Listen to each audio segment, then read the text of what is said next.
Today we're working on plumbing. Okay, so I noticed last night there was some kind of stoppage that dude came in here with this like snake thing, this little metal thing that two different types, and it just goes into the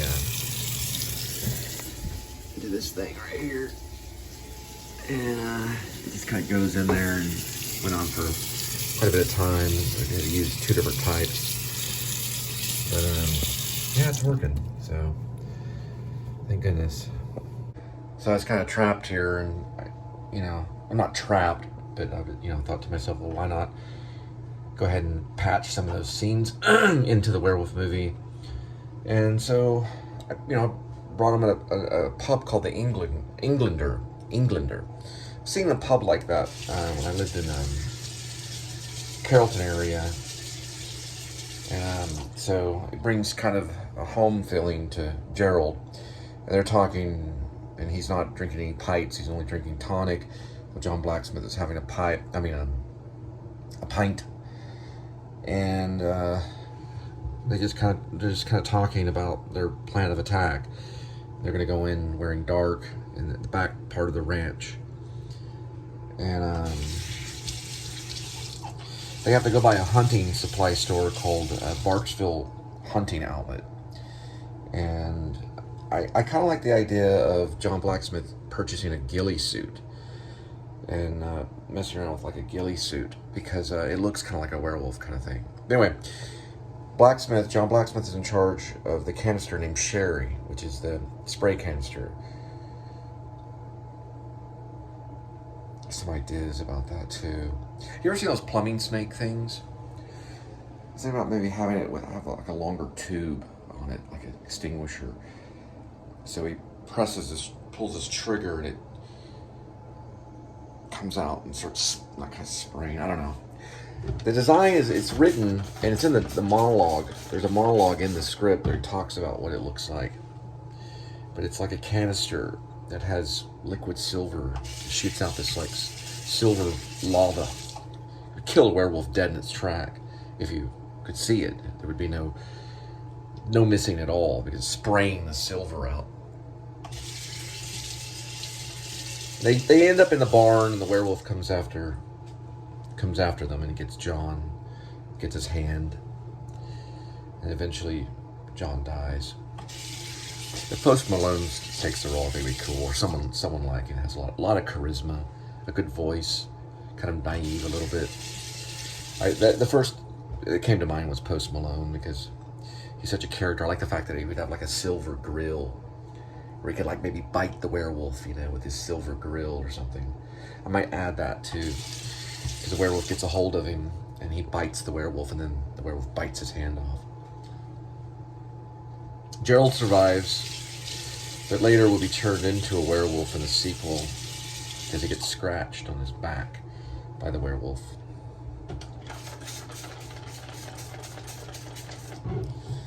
Anyway, so I've got about maybe 4 or 5 more scenes to have kind of a concrete script that would all connect and everything.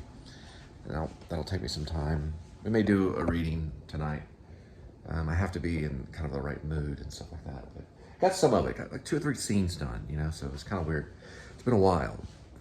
Things have been going on for 2 years. All right, I got to edit the scene and set it up.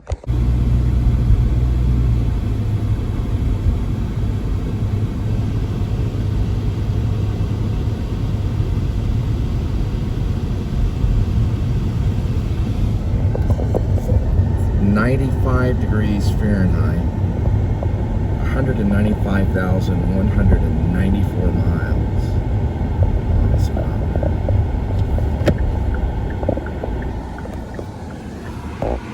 September 27th. All right, that was an alarm that went off.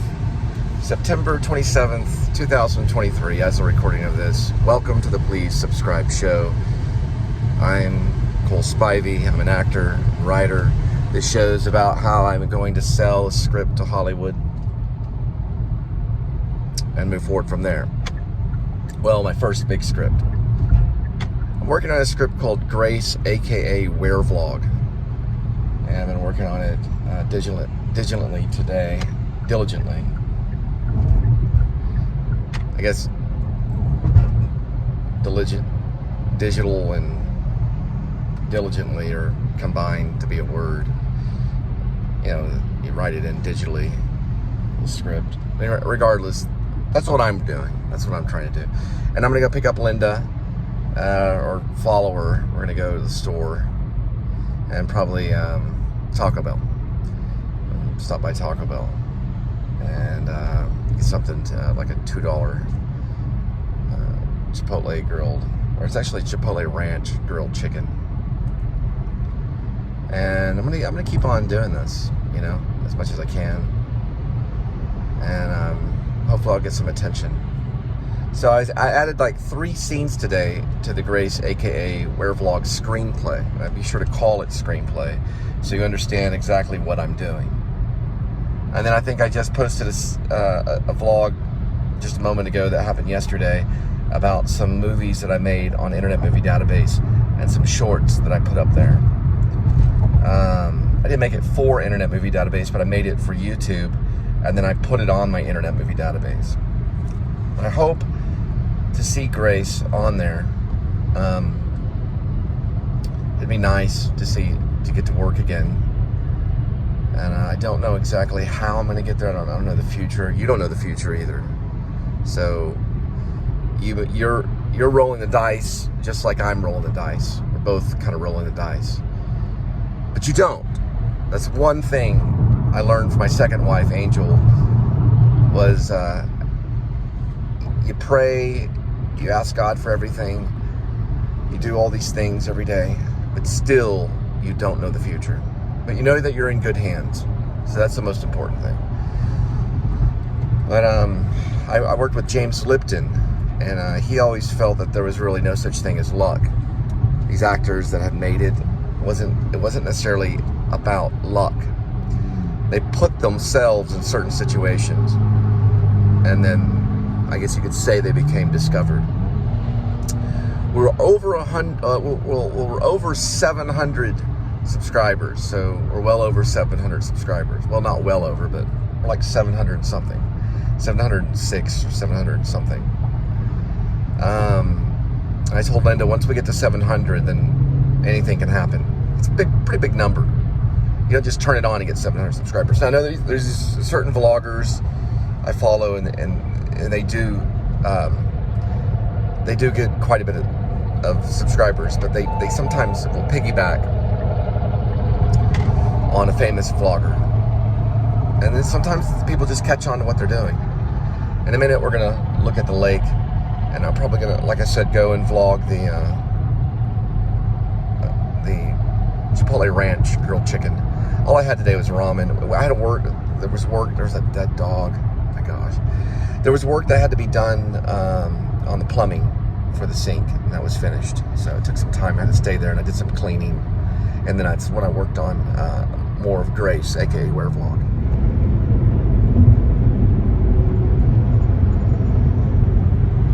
It's been a long time coming. I've been working on this dream off and on for about 30 years. So 1992, I wanted to run off to Hollywood. I didn't get to run off to Hollywood until 2000.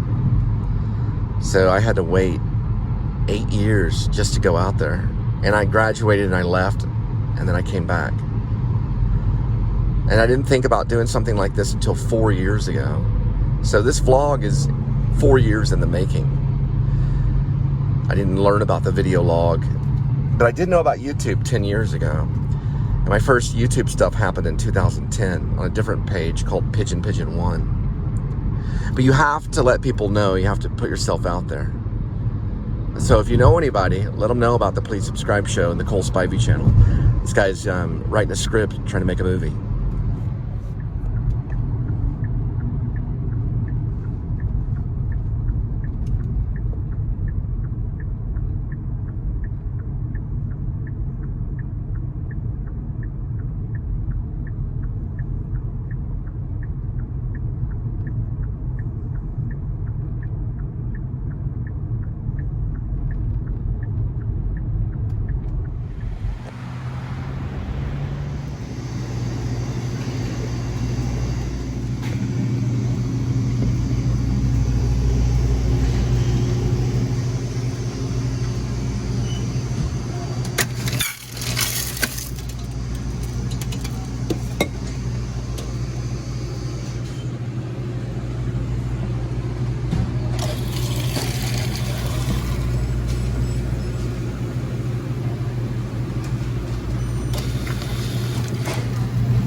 as 84 cents for a soda refill. It was, one time I rang up as 54, but it was an accident, I guess. 76 cents or something, it comes up to 84.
Hello. Hello, I'm just putting my stuff up and then we'll go eat at Taco Bell. Or I already had it. It's a Chipotle Ranch. Are you gonna order food? I already did. It's free. Oh, okay. I can just go back over there. You're gonna walk back over there, Yeah. so you can sit down and eat. Yeah. Okay. And then we'll just drive your car to Walmart, and then we'll come back to get my car. Right. I'm reading over the scene, the new scene that I wrote. Well, I'm actually reading over an older scene.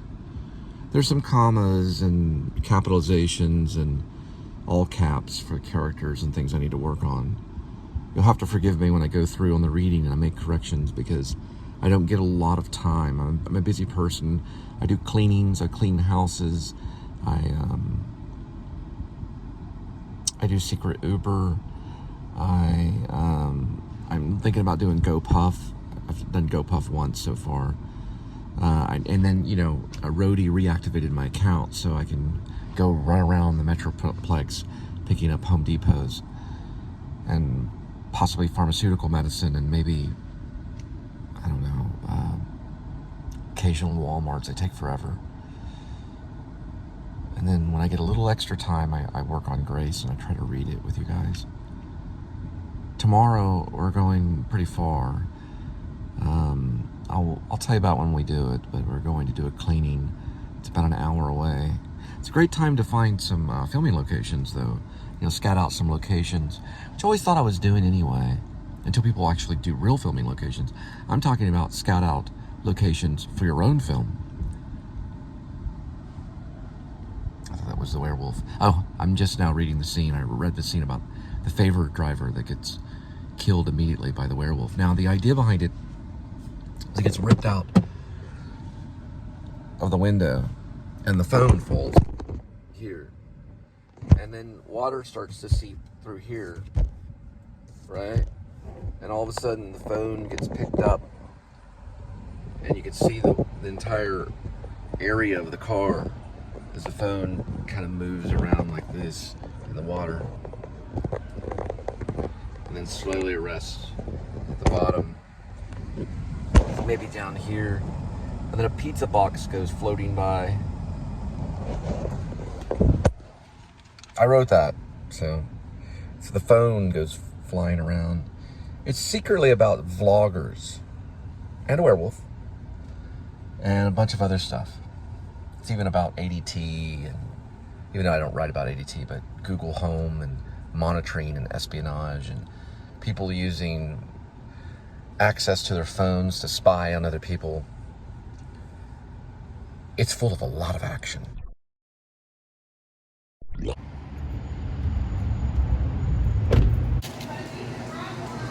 Now we have moved to the place where she takes her car and I take mine. It's been a very long time coming, about 4 years. No, actually, when we first started, we used to do this all the time. But her car had been in Dallas for several years, maybe 2 or 3 years. She's offering me a jalapeno thing. It's from, yeah, I see. Yes, sweetie. Yeah, it's open. Yeah, is that for a jalapeno? It's a fried jalapeno. Oh, that was spicier than the other two. Oh, it's too spicy? That Okay. was spicier than the other one. Might as well include it in the vlog. It's from Sonic. You'd like one of these. They're actually pretty good. They're one of my favorite things at Sonic right now. But I'll try it. Let's see here. It's already been bitten into, so it's not the ideal vlog. Let me start the car.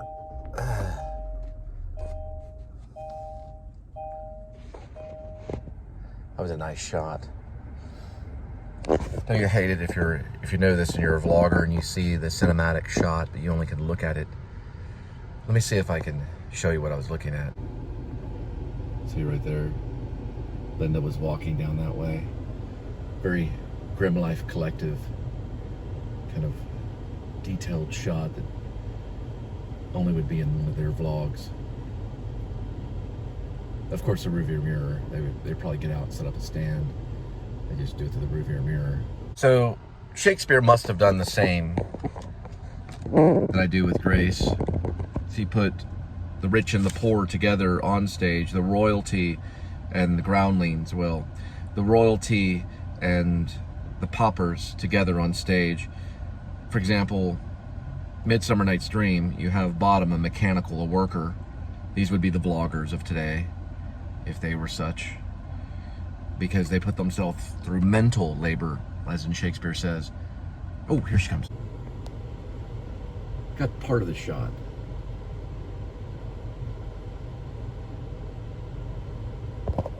And of course, Shakespeare put the paupers and the royalty on stage, especially in Midsummer's. And have this part of it fell.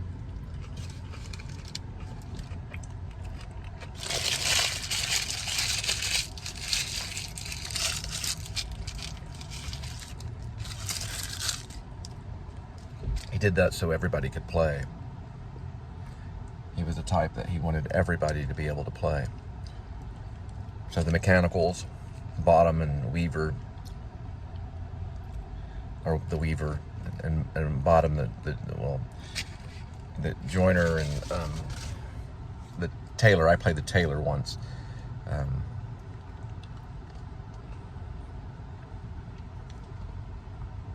Starveling the tailor. Also played Demetrius once. But the Demetrius and them, they're the royalty. They would have been played by probably the royal class, and maybe, possibly, depending on if he used the king's men, or they at least represent the royalty. At least, let's just put it that way. They were all actors, but they were representing other people. So Demetrius and people like that, Lysander and all of them, and Helena, they were representing of the royalty. Then you had Bottom and all his gang, from Starveling to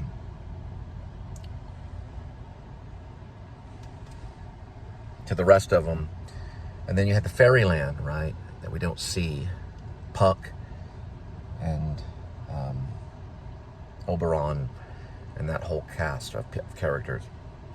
He put them all on stage because he not only wanted royalty to play with the common man, or the poor, the rich and the poor, to play together, but he also wanted the otherworldly, or you could say the spirit world, or you could say the fairies, to play with them too. He wanted everything, and he put it all on stage. It's kind of like a little soap opera, right for the Queen Elizabeth, and boom, it's one of the greatest plays ever written, Midsummer Night's Dream. And it deals with shape-shifting a little bit, because Bottom shape-shifts into a jackass and asks for his honey. You don't think Shakespeare had to clean houses, do you? They don't know a whole lot about him. Didn't have much of a library. Some say he was 2 or 3 people. I sometimes believe that. Some say he was just a crazy poet that got noticed by Queen Elizabeth. They gave him a shot. He outdid Charles Marlowe and everybody. Charles Marlowe was a spy. Worked for the government at the time, at least for Queen Elizabeth. Was killed over a sweet pickle in a bar. I don't know if it was fried, but they said it was sweet. Got him in the eye.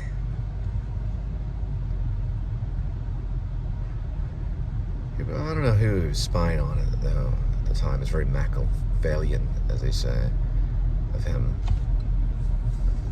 I attempted to do Faust for the Actors Studio. It was far too much, far big of a chunk at that time. But we were able to do a reading, and I think it was like half memorized reading. It was like a workshop kind of thing. That's what was laid in front of me in my dorm room, was the play Faust. You're talking about hard to memorize. Nearly impossible. The lady that, her name was,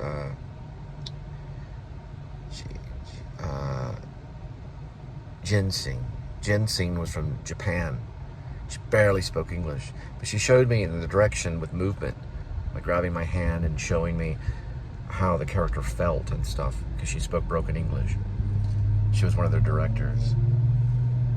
She said, "Cole, it's like this," and she would grab my hand and squeeze it, and then she would let go, and then she would squeeze it, and then she would let go. That's how it's played. I think that's probably the best direction I've ever had.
Yeah, it's too much wind for the copyright. Imagine copywriting the wind.